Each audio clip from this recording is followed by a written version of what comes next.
That meant that 8 of them, including Junpei, had revealed their bracelet numbers, but there was still one person left. He was the man with the glasses and the hair like a bird's nest. He hadn't said anything since they'd met on the stairs, and he didn't look like the sort of person who was inclined to conversation.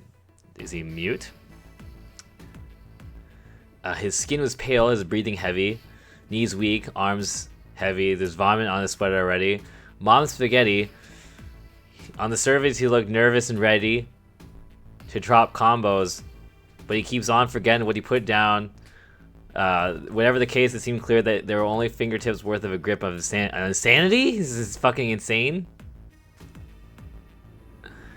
The girl with the pink hair, Clover, walked up to him slowly.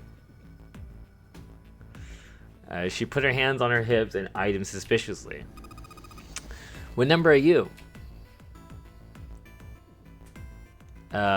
He didn't answer. His bloodshot eyes twitched from person to person and his breath came in hot pants. He's just like, hey, I'm talking to you. The man licked his dry lips with a shaking tongue and spoke with a voice like old paper. What does old paper sound like?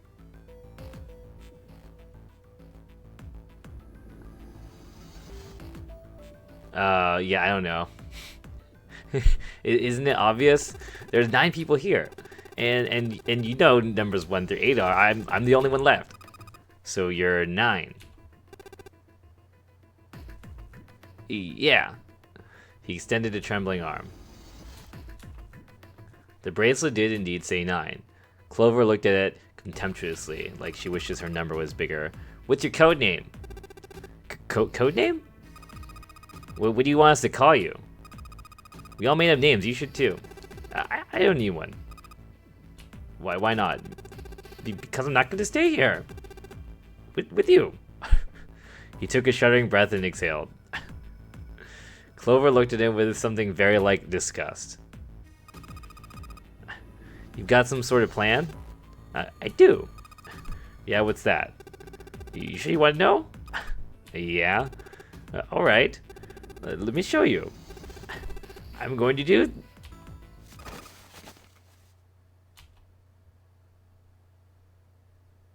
By the time they realized what he was doing, it was too late to stop him. The man's body moved like a snake. In the blink of an eye, he had slid around behind her, wrapping his arms around her waist. Hey, what the hell do you think you're doing? Santa leapt forward towards Clover and the 9th man. He was halfway there when... Stay back. Suddenly, man, maybe he is like bipolar. Maybe now he's like, stay back. Suddenly, the man's hand dove into his pocket. He came back out with a knife, a pocket knife. He held it to Clover's pale, quivering neck. If you get any closer, I'll cut her open. Santa skidded to a halt. He snarled at the scrawny man with the knife and gritted his teeth. Yes, that's right. The man's smile was neither friendly nor reassuring.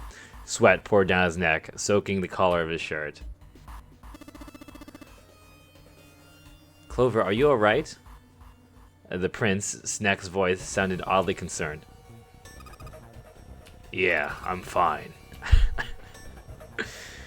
Her voice shook. Oh wait, sorry, that's Clover saying that. Yeah, I'm fine. Her voice shook, making her words seem even less convincing. What the hell are you trying to do?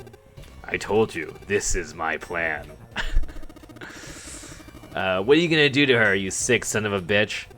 Don't worry, I'm not going to do anything to her. If she just does what I tell her to do, I'll let her go. He started to move backwards slowly, keeping his grip on Clover. Keeping their distance, Junpei and the others followed. Eventually, the man reached the wall. He gave a start as his back touched it, then glanced around quickly and spoke. Verify. Huh? The left. Look on your left. Do you see the device on the wall? Oh, he's fucking smart. Oh, he's fucking smart. He's fucking smart. He's fucking smart as fuck. Place your hand on the scanner panel, the round part. Well, what if I don't? The man's nostrils flared and he looked like he was about to choke. Are you an idiot? What do you think? I could slit your throat. I could slit your throat. Yeah, I could slit your throat right now. I'll kill you if I have to. All I need is your bracelet. Is really? I don't know. If this was like a movie, some guy would have just this guy should have just run around and kill all of them. Just do it. Do it now. He pressed the knife against Clover's neck hard. Slowly, she stretched her left hand out towards the device. Her back was to it, and she had to feel around for a moment before she found the circular panel. It made a cold electronic noise, and on the display above her hand, an asterisk appeared. So that's how it works, Junpei thought to himself. By placing one's palm on what the ninth man had called the scanner panel, the user's bracelet number would be entered into the device. Yeah, we've read that. And find the digital root of the number is equal to the number of the door will open, right? Junpei shifted his eyes to the door itself. The number on it was 5. What? He's in Clover 4. I thought he's at the door. The ninth man seemed to know a little more about the device operation than he should. How did he know exactly what to do? Good, you're done. Next. His bloodshot eyes crept from person to person until finally, they stopped on the line aced. You, right? You're the one with the number 1 bracelet, right? I am, so? Then you're next. Just verify your number like this little brat did. What are you doing? Do it! Don't you care what happens to her? Okay, just calm down.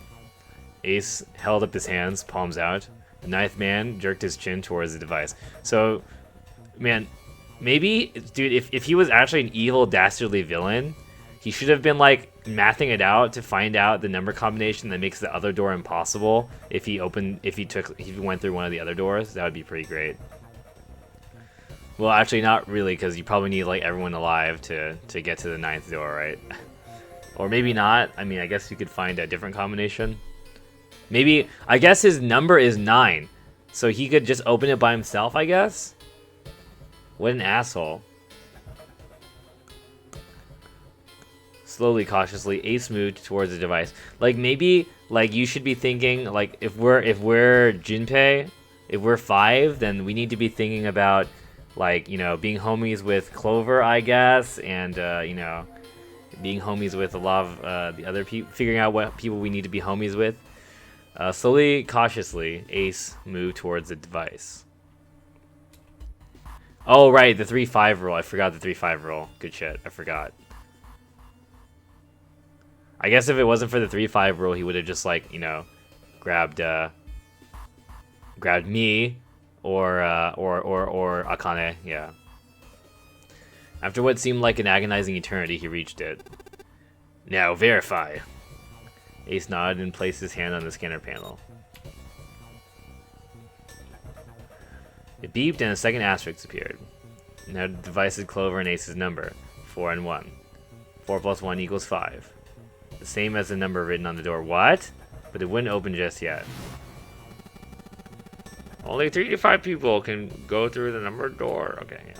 The door needed at least one more person. Who would that be? Get back. His voice shook, but the knife held on Clover's throat made his words a command. Ace took 2, then 3 steps back. No, farther. More than that. Go all the way back. Slowly, Ace did what he was told. The ninth man's lips curled into a cruel, twisted smile. Wow. That's when Junpei understood his plan. Clover's 4 and Ace's 1. Add to the ninth man's 9 equals 5. In other words...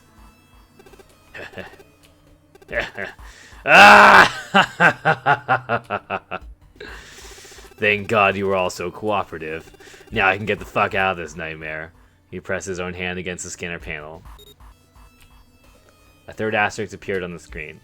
He dropped his hand to the lever on the side of the device and pulled.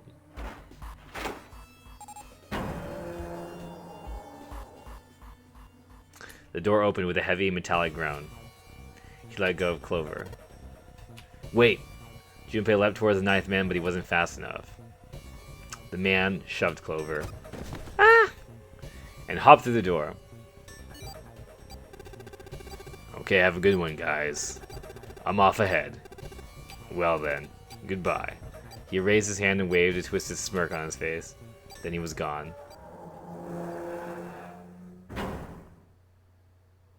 See ya, nerds.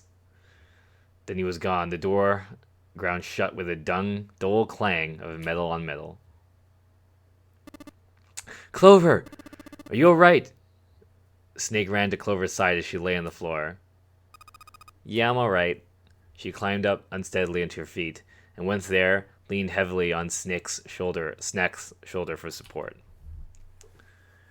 Junpei ran to the door. The others followed him. Several pairs of hands grabbed hold of the handles and pulled. They grunted and strained, but... Shit! It won't budge.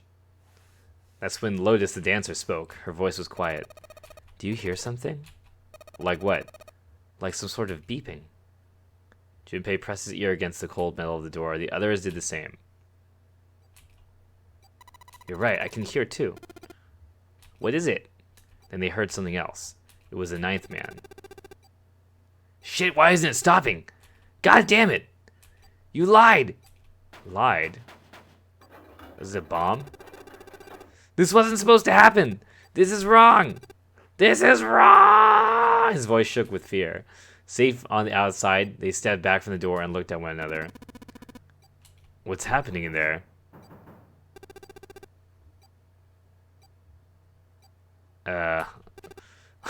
Wow. Open the door, please! I'm begging you! Help me! Please get me out of here! Get me out of here! Junpei grabbed hold of the device. Engaged. He slammed his hand on the scanner panel. Nothing happened. Why didn't it register him? Or why didn't it register him? He looked at the display with the asterisk that showed up. It said engaged. Oh my god, there's no time left. Listen, I was lied to. He lied to me. He put me in here. It was him. He killed me. It was him. Ah!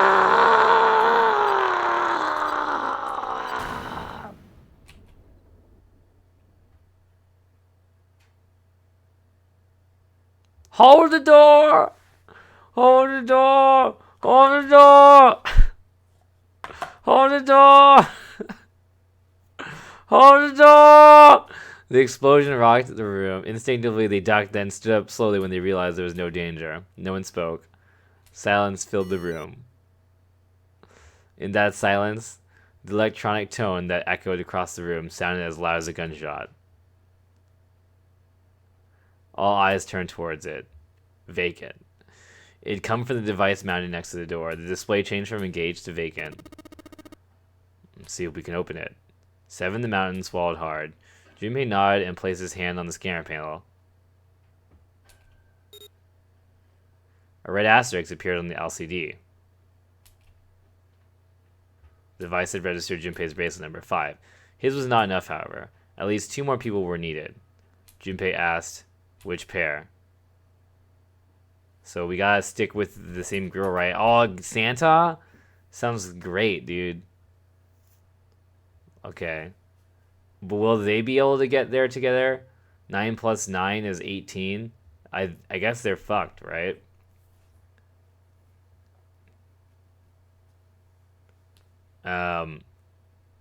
So what if we do this? Then it would be oh wait, is it gonna add up to 18 no matter what? I guess we fucked.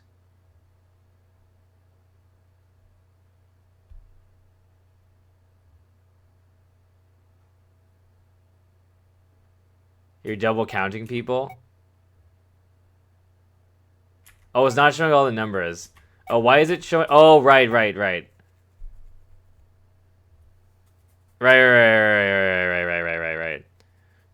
I forgot. There's more than just these people. Yeah. That's fine. Okay. I guess we'll take June. I guess. No. I'm not talking about mine. I'm talking about I was trying to count the people left in the room that would have to go through the other door or this door again once we go in. But it's probably set up so it doesn't really matter. But I forgot that there's people in this list who aren't here. I think, right? Or are they? Who's left? Oh,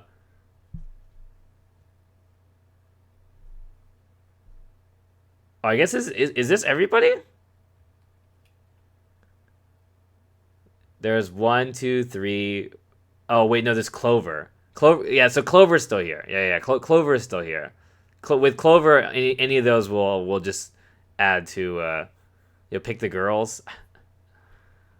Yeah. With Clover, then it will work. Yeah. Okay. FGC choices Prince and Thuggery.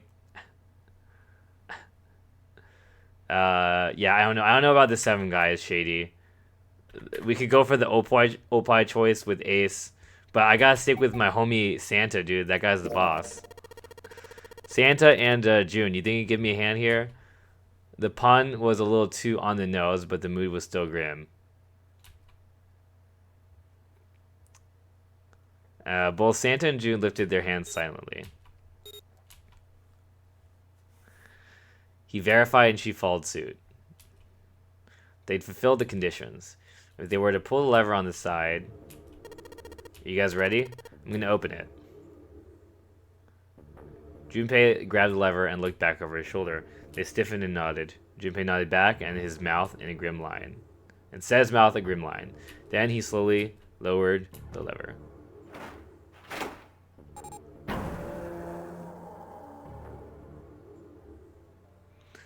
There was a metallic groan, and the door slid open.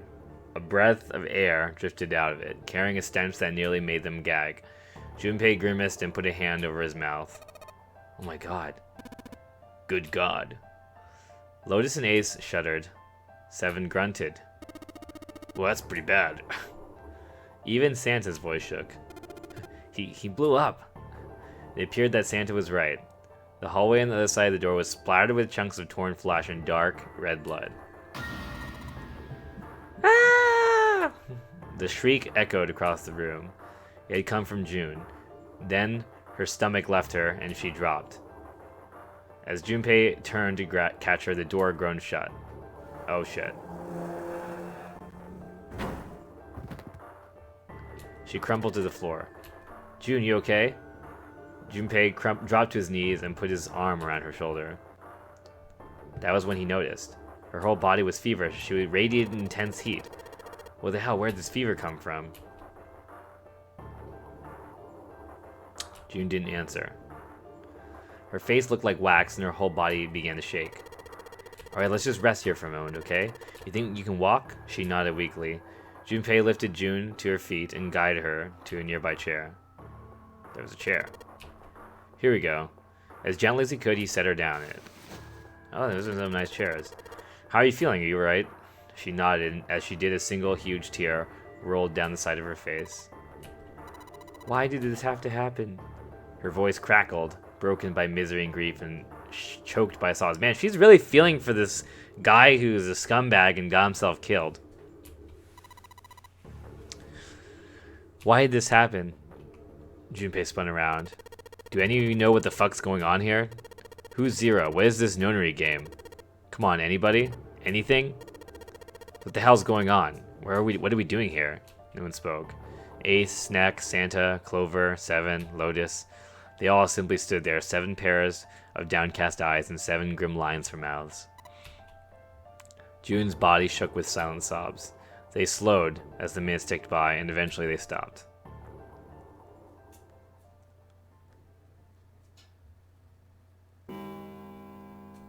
Then suddenly, in the cold, heavy silence that had enveloped them like a thick fog, a bell began to ring. The clock in the central hall. 7, 8, 9, 10 times. And then on the 10th ring it stopped. The sound of the bell faded away into silence. It was 10 o'clock then. Ace said what each of them had been thinking. That means it's been an hour since Zero's little announcement. 7's deep voice echoed across the room. Fuck, I've had enough of this crap. Santa leapt to his feet, his fist clenched. How long are we just gonna pussyfoot around like this? This guy's godlike. We only got 8 hours until the time limit. Zero was going us about. Let's get going already. Go, go! Santa's outburst fell on deaf ears. No one seemed to agree with him. They stared back at him, their eyes blank and faces tired. Finally, Lotus spoke. No, I refuse. This is not gonna. I'm not gonna go end up like him. Him? You mean the ninth man? Of course. Who else? In his mind's eye, Junpei saw the corpse again. The dark, reddish-black pool of blood. The scattered pieces of flesh. Organs strewn across the floor, like the blossoming of a grotesque flower. The explosion that had torn through his body had been powerful. The ninth man's neck had been twisted at an odd angle. Junpei suspected that the detonation had thrown him against the wall. Half of his face was crushed, and the other half was covered in blood. Most of his abdomen, his abdomen had been emptied, either by the explosion or by gravity. He had landed on his back, and stark white ribs jutted out of his chest, like the legs of some sort of macabre cab. Junpei felt something flip in his stomach. I think he just screwed up. Eyebrows went up, and Santa continued. He probably set up some sort of trap, and that killed him. I'm not gonna screw up like that. I'm getting out of here alive. I don't know. Ha ha ha ha ha ha ha. I can't really imagine this guy cackling, but whatever. What's so goddamn funny? Oh, my apologies. You were just so very confident. Macabre. I couldn't help myself. What the fuck? I think you've mistaken the situation. Huh? The ninth man's death. It had nothing to do with a trap, or at least not the sort of trap you'd imagine it did. Then, he broke one of Zero's rules. That's why he died. Quite simple if you think about it. You still don't? Alright. How about you take a moment to think back to what Zero had said? Specifically, what did he say about the number of people? He said only 3 to 5 people can pass through one numbered door, right? After that, you've forgotten the relevant part. What did Zero say? Santa furrowed his brow in thought. Junpei thought back. That everyone who verified... I'm pretty sure it was just this. I mean, he said that only the verified could enter, I think. I don't think he said that they had to go, but he definitely said that only the verified could... Or whatever.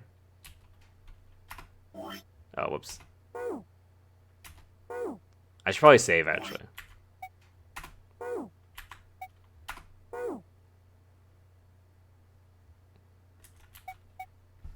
I guess I have to click this. All those who enter must leave, and all those who enter must contribute. Oh, wow, that's what he said? I think it was something like that. Whatever it was, it means the group of less than 3 or more than 5 can go. That's correct. A gold star for you, Junpei. Snake inclined his head towards Junpei. The ninth man, however, broke that rule. He tried to pass through a numbered door by himself. That's why he was executed. Then Seven's watching us from somewhere, making sure we don't break any rules. Oh, I'm not too sure of that. Why not? Because this execution system is entirely automatic. You didn't notice? There's no need for him to monitor us. What do you mean? Snake looked at Seven with what could only be described as pity and sighed. Oh, I was pushing B? Okay, hold up.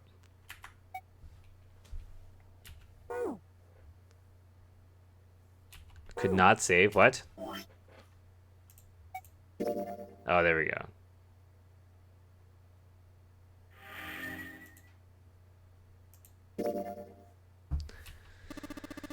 Very well. I see it must be me who tells you.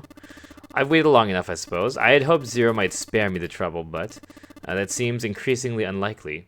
He couldn't see them, of course, but perhaps Snake sensed the confused eyes upon him. When Ace spoke, he gave words to everyone else's thoughts. Do you know something? Well, I know a great many of things, but yes. What is it you know? Here. Snake removed a card from the pocket of his jacket. With the floor, she presented it to Ace, who took a close look at it and spoke. Come on now, what's the point of giving me this? Give me that! Santa snatched the card from Ace, but his expression of disgust quickly turned to one of confusion. Huh? The hell's this?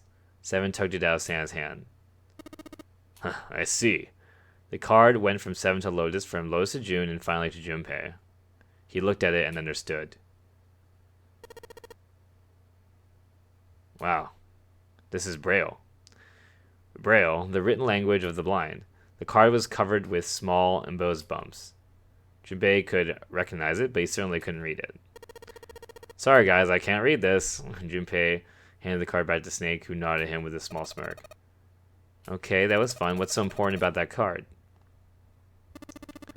I found it in my pocket. I can only assume it's a message from Zero. From Zero? A message? What does it say? Suddenly everyone was crowding around Snake, desperate to hear what the message said. Santa especially looked as if he was about to grab a hold of Snake and shake the answers from him. Snake raised a hand. Calm down now, no need to panic. You don't need to force me, I'll reread it. Junpei swallowed hard and waited for him to start. He was not the only one. Presently, Snake began to read, his voice calm. His fingers glided over the tiny bumps as he spoke. Bracelet number 2. Since you are not blessed with sight, I shall bless you and only you with information. I shall tell you the function of the red, of the dead, and of the bracelet. The red is the recognition device. It will verify your number. Besides every numbered door, you will find a red. An RED, I guess. I guess I'm just going to say dead. I don't know. The dead is the deactivation device. It does exactly what it says. Once you have passed through the numbered door, you must use the dead to stop the detonator in your bracelet. But perhaps you're wondering, what does this detonator detonate? I'm afraid this may be somewhat of a surprise. I have placed a small bomb inside of you and the people who you are about to meet. You swallowed it when you were unconscious. I have no doubt that by the time you read this note, the bomb will have passed your stomach and found its way to your small intestine. In other words, you'll be unable to regurgitate it. I suggest you do not try.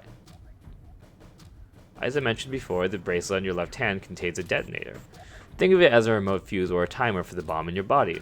There's only one condition which will cause it to detonate. That condition is that you enter a numbered door.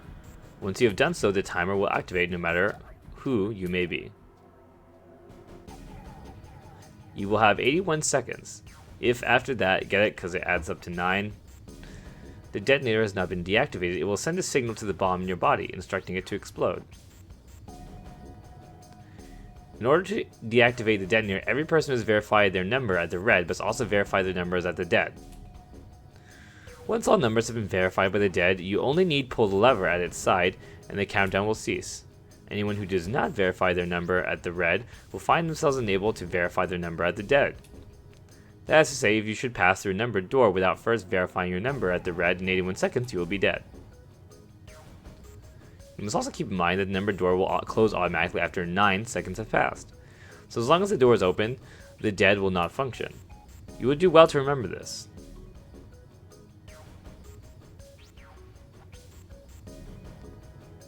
Lastly, let us discuss how to remove the bracelet. Yeah, 81 is 9 squared too. 81 seconds, man. There are also 2 ways to do so. 1, you escape from the ship. 2, your heart rate reaches 0. In other words, once the bracelet is taken outside the confines of the ship or detects its wearer's heartbeat has fallen to 0, it will shut down automatically. There's no other way to remove your bracelet. If you attempt to force it off or disable the detonator, the bomb within you will immediately explode. What if you just chop your hand off? Well, I guess it's connected to your heart rate. That's so smart. This is all the information which I can impart to you. How you choose to use it is for you to decide. If used wisely, you can eliminate those who might be a danger to you. For a time, you would be able to control your fate. I wish you the best of luck. Wow, this guy is fucking seated.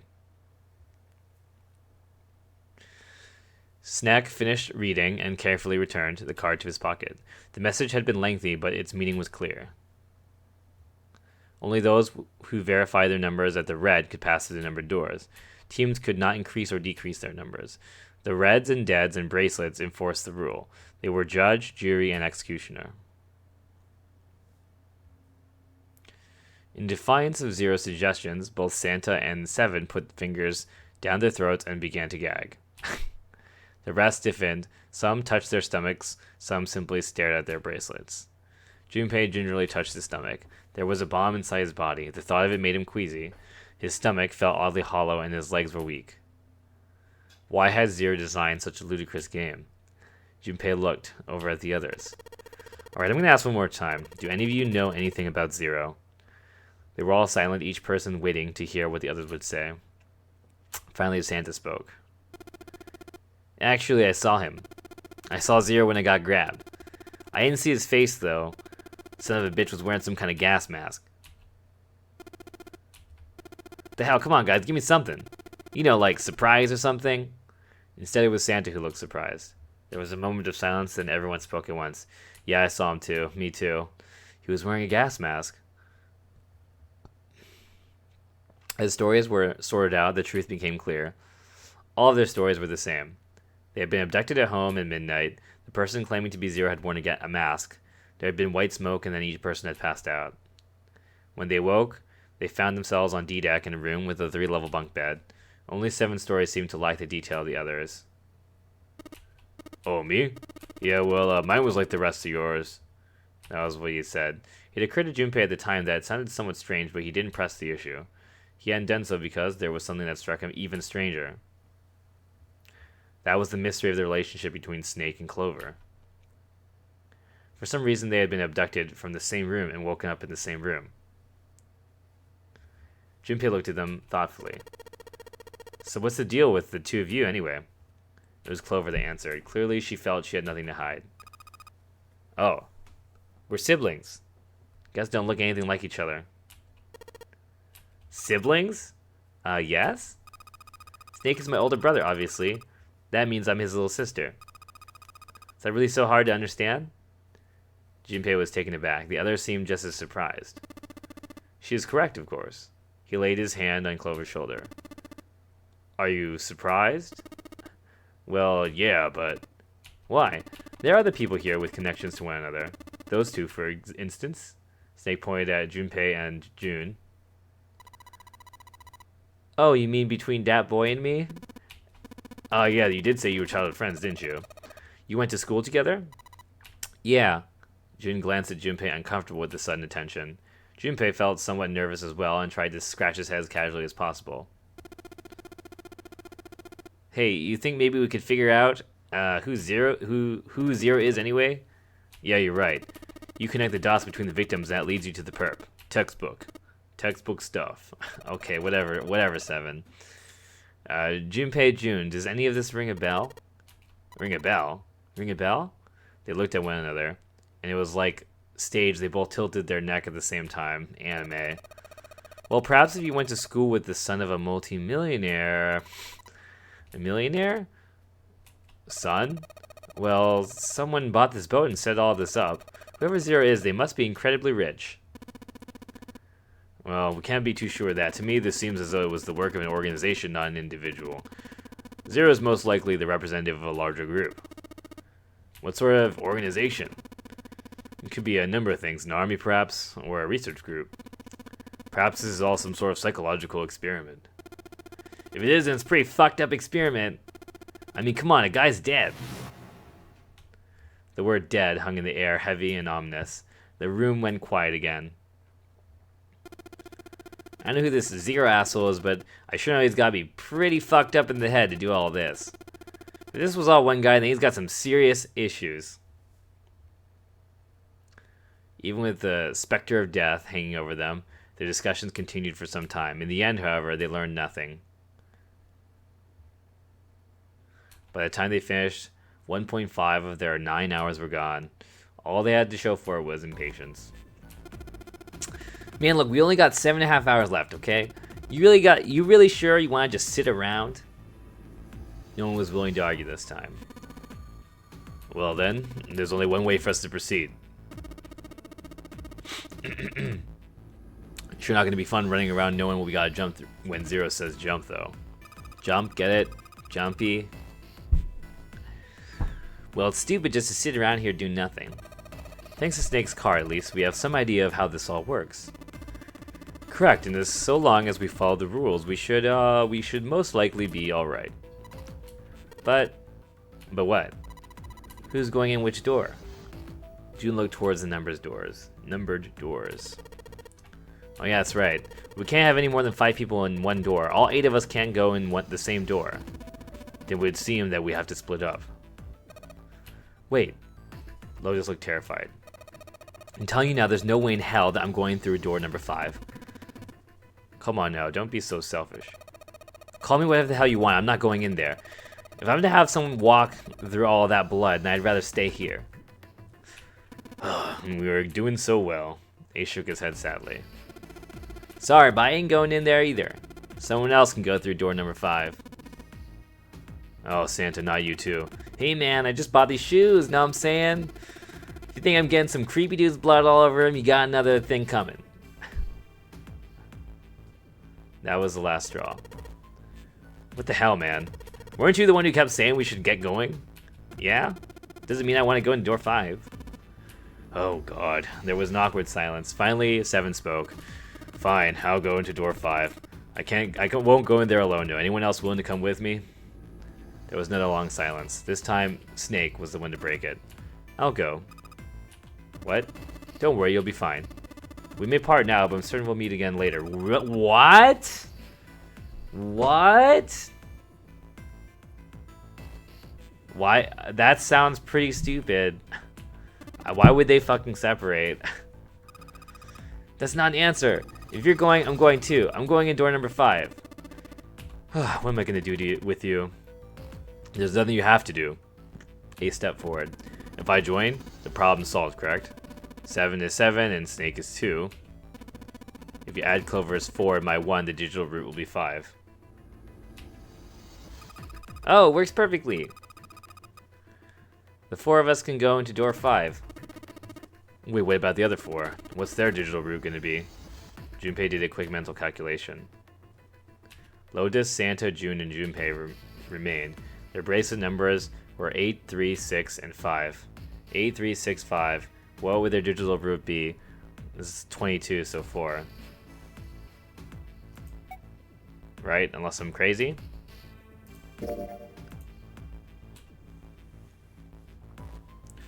He repeated what he determined. It's 4. Add up our 4 bracelet numbers and the digital root is 4. Then we can go through door number 4. Yeah. Huh, that worked out. Junpei ran over the team assignments in his head one more time. 4 people would go through door 5. 7, Snake, Clover, and Ace. Man, I wonder what would happen if we picked other people to go in that first door. 4 people would go into door 4. Lotus, Santa, June, and Junpei.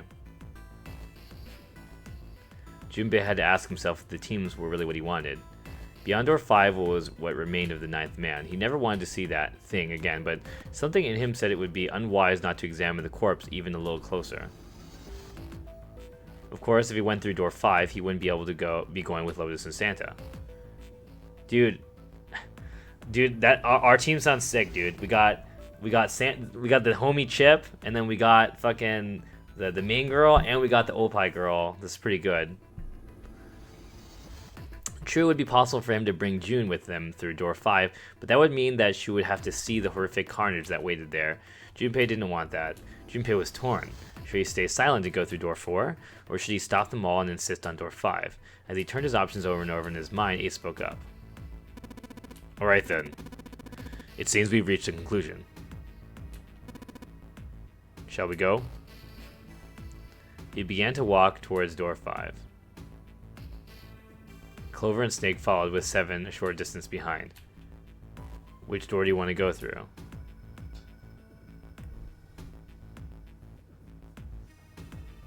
Well, I guess I think 4 is... I like our 4 party. I had just said that party sounds pretty good. I mean, my inner monologue is apparently telling me I should inspect the body, so the real answer is I would like to look at that body a bit from the other side of the door and then go through door 4. But I guess we're just gonna go through door 4. It's time to save.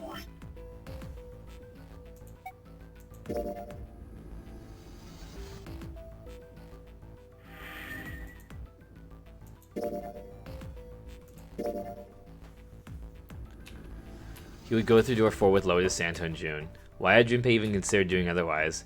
He would be there for June, for Akane, Kurashiki. That seemed good. He felt it was the right choice to make. He made no show of affection, but Junpei saw her as something more than just a friend from his childhood. Wow. He's fucking in there already, man. He watched the other four walk towards their door. Ace, Neck, Clover, and Seven. Junpei said nothing as they left. Before long, they reached door number 5. They talked to one another for a few seconds, saving things Junpei couldn't hear, saying things Junpei couldn't hear, and then laid their hands one by one on the scanner panel of the red.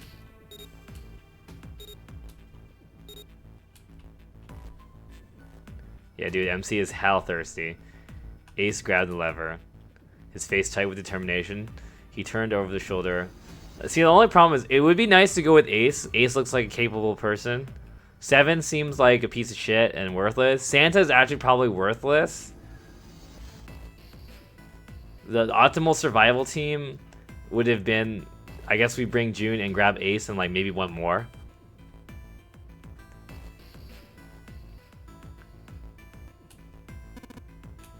Goodbye. Be careful. But I guess we're splitting this down the middle, 4 and 4. That seems pretty fair.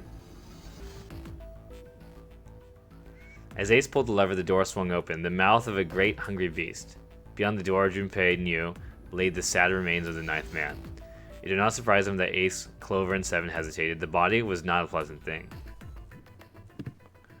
Snake had no such problems, as his blindness made him immune to the horror. He stepped through the door, and his feet making a wet splack in the pool of blood. Do you intend to kill me? I assume you hadn't forgotten the door only remains open for 9 seconds, have you? Snake had not even bothered to turn around, but the 9 steeled themselves and stepped through the door.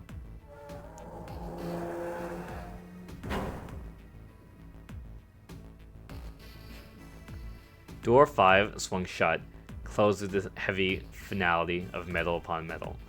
Junpei and his companions scrambled to the door. They pressed their ears to it in an attempt to hear what might be taking place on the other side. Hold up. Let me, hit menu. Is there a setting somewhere? I want to see if there's, a way to increase the text speed. Whatever. It's beeping. It's just like before.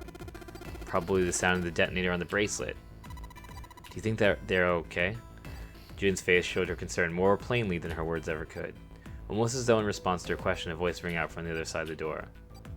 It was 7. Hey, there it is! That's gotta be the dead thing. Come on, get over here, we gotta authenticate.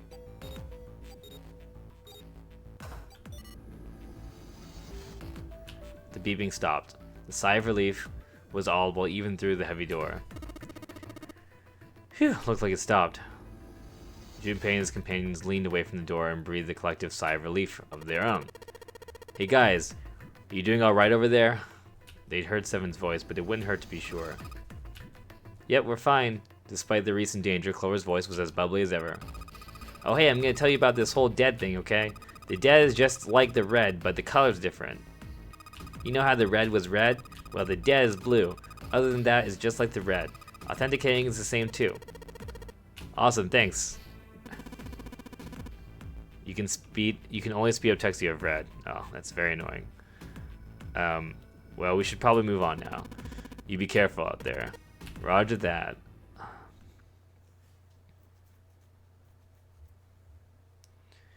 Junpei and the others left door 5 and headed towards door 4. They stood in front of the red and placed each of their hands upon it.